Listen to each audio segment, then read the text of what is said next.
Hello and I welcome you all to this lecture on Coriolanus. Let us look at the plot of Coriolanus, a play by Shakespeare. Rome had two kinds of people, the plebeians and the patricians. The plebeians were writing against the patricians.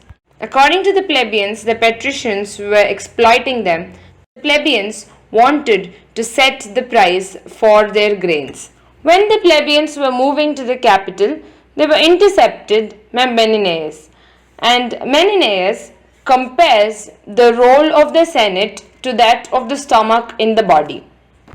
As Menenius keeps talking, Caius Marcius appears and calls the plebeians dogs and cowards.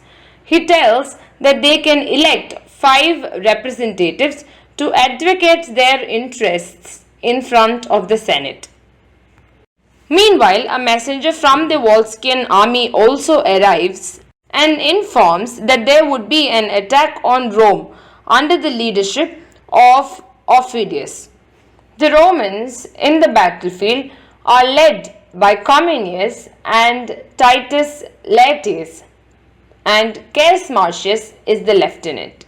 The plebeians, meanwhile, elect 2 people to the Senate, Cecinius and Brutus. Cecinius wonders how Marcius will be able to work under the command of Cominius. And Brutus says that even if they were to lose, Marcius would not be blamed. And if they win, Marcius would be appreciated. This is the end of Act 1. Act 2. Cecinius and Brutus criticize Caius Marcius to Menenius. Menenius tells that they must not criticize without looking at the work of Caius Marcius. Cecinius says that Caius Marcius is the enemy of the common people of Rome. Meanwhile, Volumnia, Virgilia and Valeria arrive with the news of Marcius' victory. Volumnia is the mother of Caius Marcius. Volumnia feels very happy and she describes the wounds in her son's body. Menenius says that Caius Marcius is alive and also that Rome is victorious and happy. Caius Marcius, having won in the battle of Corioli, is now called as Coriolanus, and he arrives and goes to the Senate. Brutus and Cecinius are afraid that he might be made a person in the council. The senators then tell Coriolanus that he should appeal in front of the people. Coriolanus must show the people his scars and gain the people's voice. But Coriolanus, however, thinks it demeaning. But the council says that he should appeal in front of the people. Brutus and Cecinius plot to stir up resentment against him. In the marketplace, people tell that they would make him consul if he shows his scars. Coriolanus is initially accompanied by Menenius, but later Menenius leaves. And Coriolanus struggles to conceal to the people because of his customary arrogance.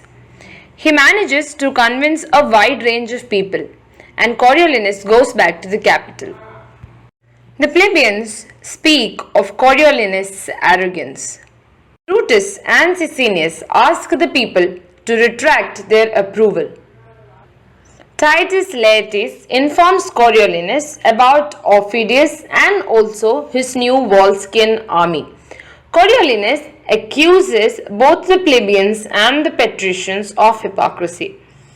The people return to seize Coriolanus, and Menenius tells that he will reason out with Coriolanus and bring him to the marketplace.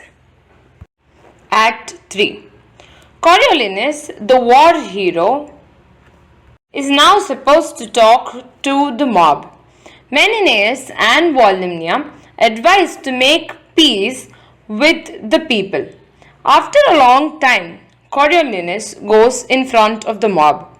Cecinius tells that he had tried to tyrannize the Roman state, and Coriolanus shouts and protests. However, Cominius tells that Coriolanus should be banished. Volumnia Menenius and Cominius bid farewell to Coriolanus. Volumnia tells that they have banished the best man in Rome. Spies tell Aufidius that Coriolanus is banished. Coriolanus combines with Aufidius to revenge Rome. Act 4. Coriolanus asks Tulu Aufidius for admission, and Coriolanus is welcomed. Both Coriolanus and Aufidius dine together. Back in Rome, both Brutus and Cecinius congratulate each other, and they tell that the city is better without Coriolanus. A messenger from Aufidius arrives and says that Aufidius and Coriolanus have joined hands against Rome. Menenius and Cominius accuse Brutus and Cecinius for the destruction. The plebeians tell that they had wrongly banished Coriolanus. Aufidius does not like the popularity of Coriolanus and decides to depose him after victory. Cominius goes to Coriolanus to plead. However, Coriolanus is firm and immovable. Act 5. Volumnia talks to Coriolanus and asks him to prevent Rome from the impending destruction, and Coriolanus accepts. Aufidius gets to know of this and stabs Coriolanus for having conspired against him. That is the end of Coriolanus by Shakespeare. Thanks a lot for watching. Do remember to like, share and subscribe.